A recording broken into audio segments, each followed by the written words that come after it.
الرحمن الرحیم۔ آج 15 جنوری 2024 میرے والد گرامی شہید محسن نقوی دنیا سے ان کو گزرے ہوئے تقریباً 28 سال ہو گئے۔ 28 سال ایک جنریشن ہوتی ہے، ایک طویل عرصہ ہوتا ہے جس میں زمانوں میں گرد پڑ جاتی ہے اور وقت بھی دھندلا جاتا ہے اور کئی چہرے گم ہو جاتے ہیں، مگر کچھ ایسے آفتاب اور ماہتاب ہوتے ہیں جنہیں زمانہ نہ دھندلا سکتا ہے نہ مٹا سکتا ہے۔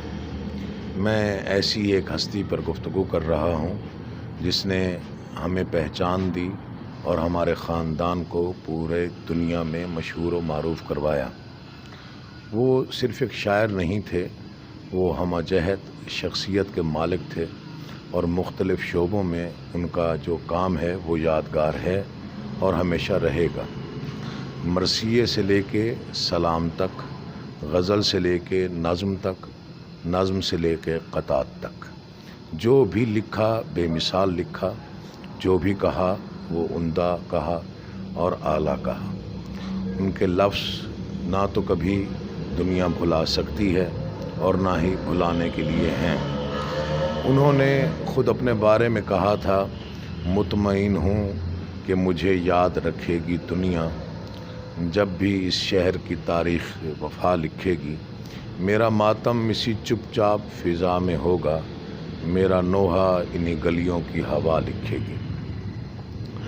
مزید پوری دنیا میں اس وقت، میں پاکستان کی بات نہیں کر رہا، میں انڈیا کو بھی شامل کر رہا ہوں اور باہر کے یورپین ممالک کو بھی شامل کر رہا ہوں، ہر سال ان کی برسی کے حوالے سے کافی پروگرام نشر کیے جاتے ہیں اور میں آپ کے چینل کا بہت مشکور ہوں جنہوں نے اس موقع پر انہیں یاد رکھا، اور یہ یاد دہانی بہت ضروری ہوتی ہے کیونکہ جب ان کی شہادت ہوئی تھی 1996 میں، تب میڈیا اتنا فاسٹ نہیں تھا، سوشل میڈیا، الیکٹرانک میڈیا کا دور نہیں تھا، صرف اخبارات کا دور تھا یا پھر پی ٹی وی پہ خبر نامہ چلتا تھا۔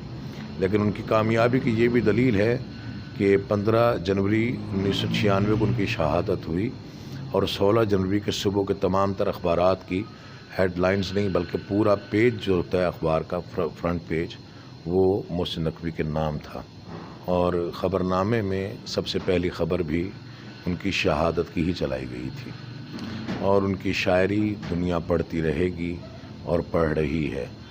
اس وقت بھی پورے پاکستان میں سب سے زیادہ فروخت ہونے والے شعراء میں ان کا نام ہے، یعنی 3 شاعر جو بہت زیادہ فروخت ہوتے ہیں، ان میں پروین شاکر، احمد فراز اور محسن نقوی سر فہرست ہیں۔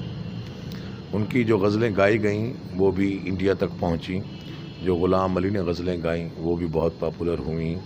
ان کا تمام تر کام جو ہے وہ بے مثال ہے۔ ان کا ایک شعر جو ہے ان کو زندگی میں ہی انہوں نے کہا تھا اور وہ صادق آتا ہے کہ قفس تو خیر مقدر میں تھا مگر محسن، ہوا میں شور ابھی تک میری اڑان کا ہے، اور وہ ہمیں نظر بھی آ رہا ہے اور سنائی بھی دے رہا ہے۔ خدا حافظ۔